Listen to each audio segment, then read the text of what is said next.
Сәлем қыздар, каналыма қош келдіңіздер. Сіздермен Жұлдыз. Бүгін каналымызда 3 почмак жасаймыз. Бұл самсаның ерекшелігі, бұған аштық қосылып жасалынады. Бізге керегі жылы сүт. Жылы сүтке 1,5 шай қасық қант салып араластырамыз.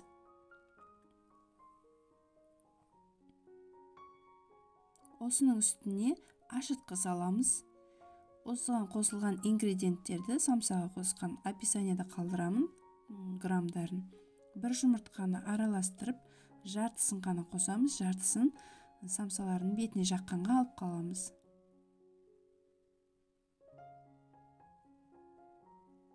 Оны да араластырып аламыз. Енді осының үстіне 2 шай қасық тұз саламыз. Оны да ертіп араластырып аламыз. Одан кейін еріген сары май құямыз.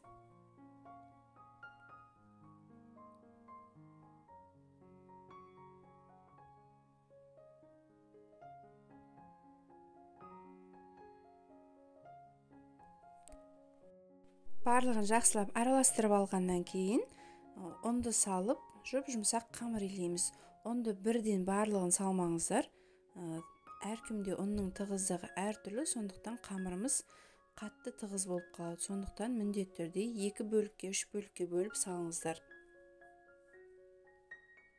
Қамырымыз қолға жабыспайтын, жұмсақ болып шығу керек. Мінекей ұнның 2-ші бөлігін салдым. Осылай қамырымызды толықтай ешқай жерінде түйіршік ұн қалмайтындай етіп жақсылап илеп аламыз.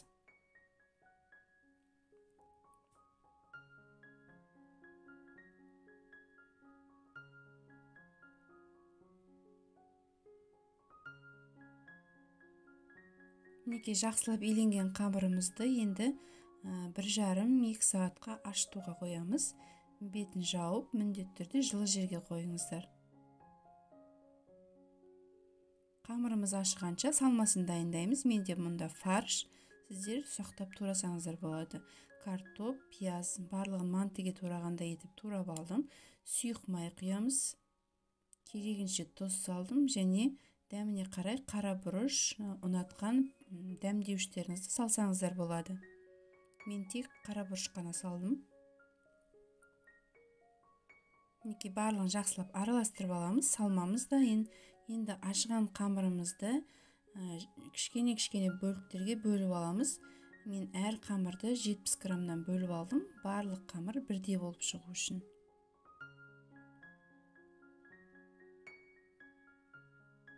Қамырды 70 граммнан бөлгенде 16 дана 3 почмак шығатын болады. Мінекей бөлінген қамырларымызды осылай күлшелеп қоямыз. Және 5-10 минутқа бетін жауып, кішкене тынғанын күтеміз.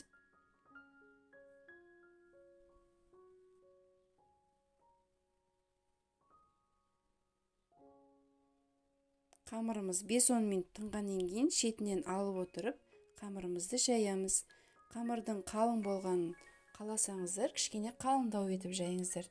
Мен жұқалап жайдым.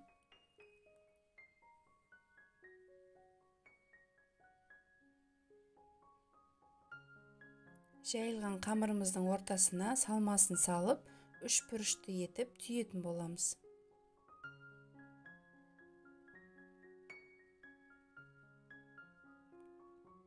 Және 2 қамырды бір-біріне жабыстырғаннан кейін осылай самсаны өргендей етіп өріп шығамыз. Егерде өр алмайтын болсаңыздар, бұл міндетті емес.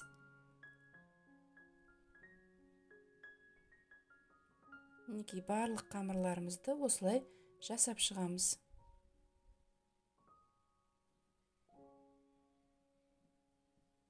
Өр алмайтын болсаңыздар, тек қана осылай жабыстырып қойсаңыздар болады.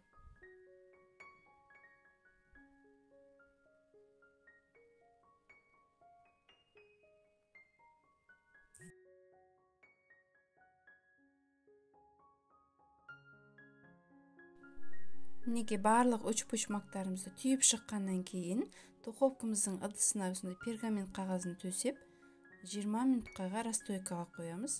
Яғни 20 минут тындырып қоюымыз керек, қамыры көтерілгенше. Және міндетті түрде бетін жауыңыздар, қамырымыз кеуіп кетпесін.